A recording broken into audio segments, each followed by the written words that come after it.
It started with an idea. A wild, crazy, impossible idea. I was just the intern, the quiet girl no one noticed. But I had built something, a dating app unlike anything else. People wouldn't just swipe. They'd have to play a game to unlock someone's profile. It was clever, fun, and a little addictive. I told Joe about it on our first coffee break. He was loud, confident, everyone's favorite. He laughed and said, "You should pitch it." I knew they wouldn't take me seriously, but something in his voice made me believe. So I did. And that's when things got complicated. The office smelled like new paint and burnt coffee. My name badge felt too big, like I didn't belong. Joe was already talking to people, shaking hands like he owned the place. I just wanted to disappear into the wallpaper. But I reminded myself why I was here. Not just for experience. I wanted to make something that mattered. I wanted them to see me. Joe found me staring at the vending machine and said, "Big day, huh?" I nodded. I had no idea that day would change everything. Not just for me, but for all of us.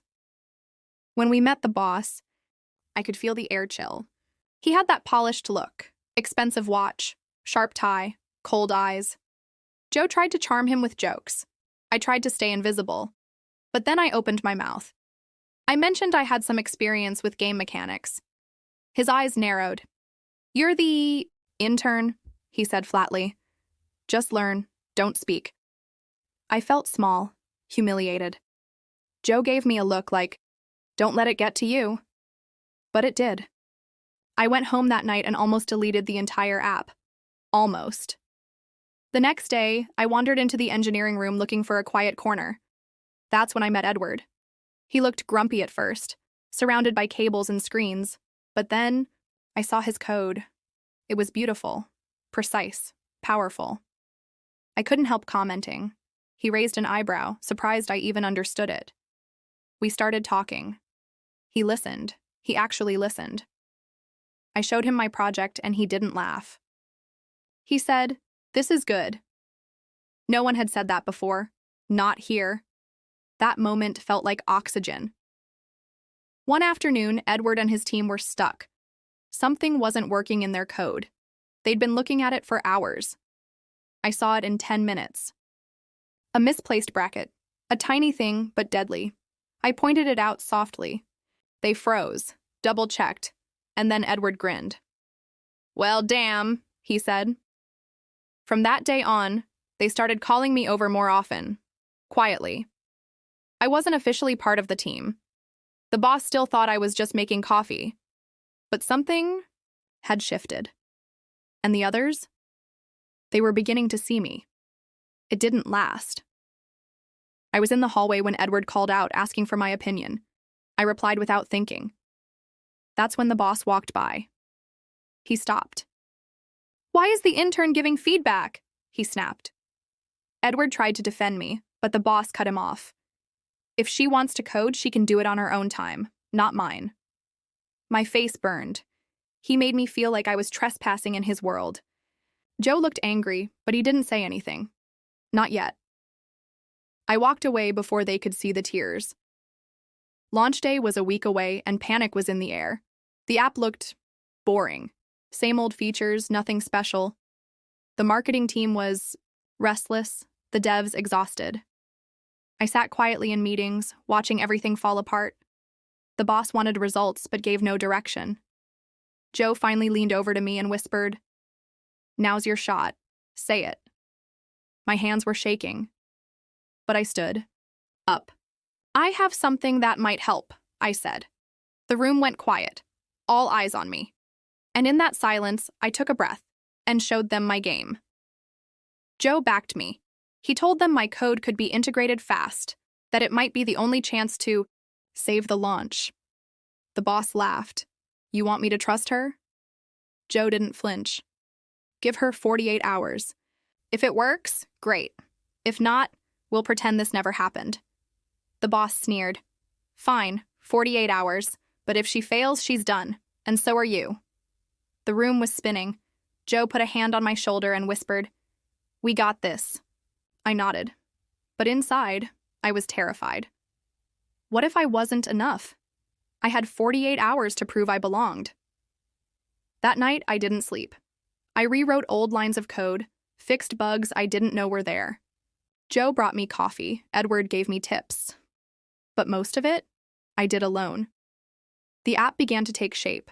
The games were working, smooth, engaging, something people would actually enjoy.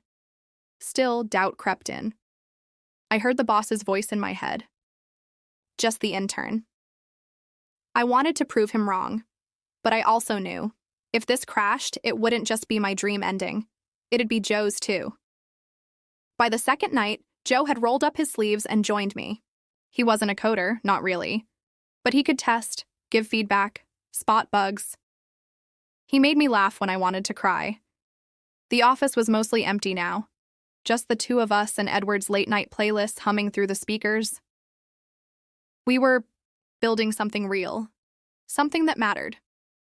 Joe looked at the screen and said, "They'll remember this." I hoped he was right. Because by morning, the world would see it. The final hours felt like a dream. I stopped feeling hunger, stopped noticing time.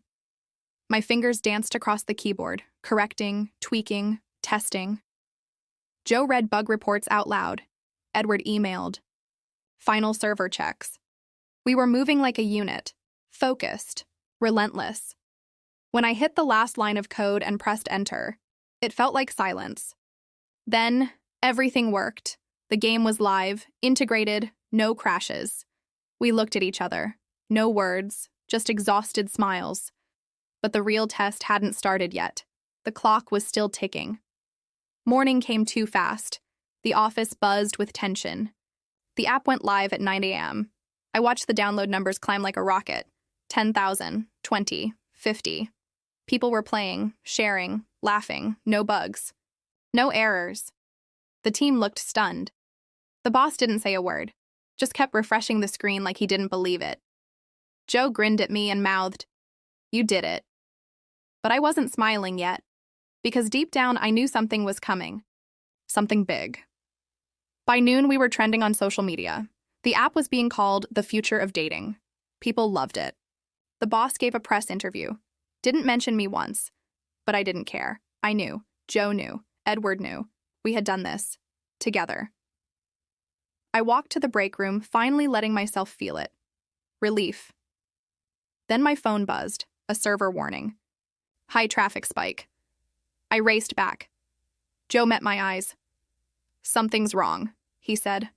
And just like that, my heart dropped. The servers crashed, thousands of users frozen mid-game, error messages everywhere, panic exploded across the office.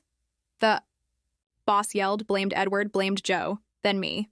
"This is what happens when you trust amateurs," he shouted. I stood still, every failure I'd ever feared crashing down at once. But then, I remembered something, a backup protocol I'd built, just in case. I grabbed my laptop, fingers flying. Joe held off the chaos while I rewired the system. Minutes passed, a lifetime. Then, lights flickered, servers rebooted. The app was back, and this time everyone knew exactly who had saved it.